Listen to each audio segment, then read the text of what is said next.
Ray Hadley is always exactly where normal people are on so many different issues, and he is right above the target when it comes to Alice Springs. Since the second he got back in the chair last week, he's been talking about it, and he has been trying to put the size 9s up the Prime Minister's backside for him to get to Alice Springs. As we told you earlier in the show, all we've heard from the Prime Minister's office is nothing from the Prime Minister. Instead, it was a spokeswoman for the Prime Minister who said that it's a concerning situation. The great man joins us for the first time in 2023. Mr. Hadley, hello and Happy New Year. Paul, lovely to be with you. The Prime Minister told me via his office, the same spokeswoman today, that Linda Burney went there in November. We're approaching February and things have got dramatically worse since November. We've, on GB, we've had the Mayor on, we've had a business leader on as well, crying and saying, we need help, get up here.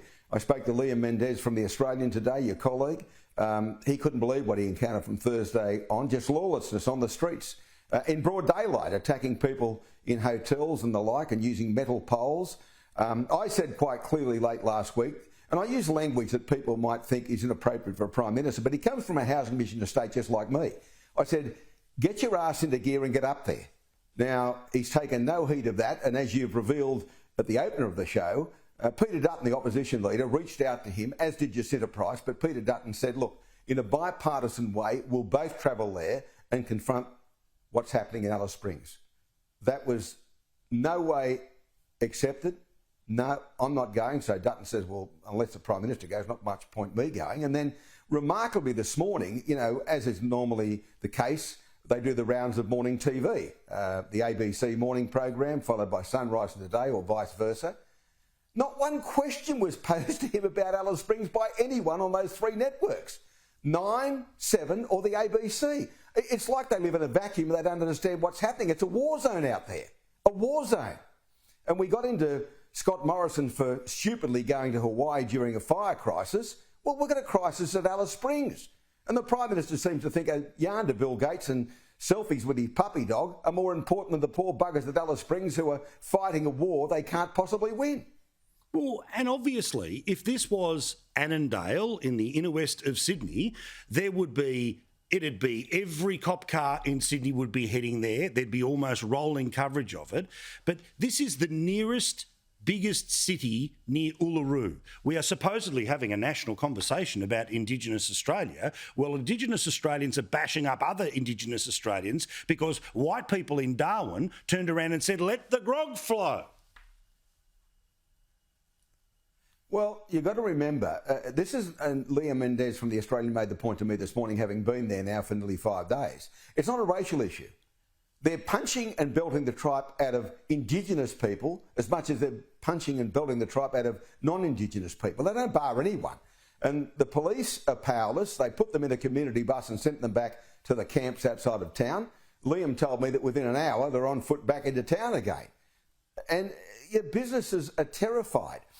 There was one particular case where a grog shop said, oh, we're going to restrict sales, you know, to 1 litre per person. So they went and bought 4 750ml bottles. I mean, the grog is part of the problem, but, you know, it's only part of the problem. There's a whole range of young Indigenous people with bugger all to do. They don't have anything to do. We've got to give them something to do. We've got to really guide them into being a bit more productive. Now, with the cooperation of the elders, and one of the things said to me by a businessman today, he said, let the Prime Minister go out there and talk to the Indigenous people, the elders who've got the red sand between their toes. In other words, they live in those conditions. They know and have known for years what's going on out there. But the Prime Minister wants to punce on about the voice, and we want to make sure the voice, he's 1,000,000 to 1 to get it carried by a referendum the way he's carrying on. And he had an interview with Ben Ford, my colleague, last week, where he as was the case with cash rates, he didn't know anything about it. He kept referring to a report that was commissioned by the previous Morrison government. It goes to 272 pages. I've got a great advantage over him. I've read it. Judging by the interview he did with Ben last week, he hasn't had a look at it. He kept referring to it, but he didn't know the substance of it, that there were 24 people elected from each of the state, each of the territories, Torres Strait Island, and then you have the public service to support them. It'd be like the NDI, a smaller version thereof, costing almost as much money eventually. And we've already got that many quasi bodies looking after Indigenous Australians, and it hasn't worked. $30 billion. $30 billion. It hasn't worked. We've got to come up with a solution that brings the Indigenous people to the table to make feel better about themselves and feel better about their existence. And this is not about Aboriginals in Redfern. It's not about those who are in his electorate in Marrickville. It's about people living in Alice Springs and the Northern Territory generally, along with rural Aborigines, Indigenous people in New South Wales, Queensland and other parts of Australia. It's about those people, not the urban dwellers. It's about the people in the bush.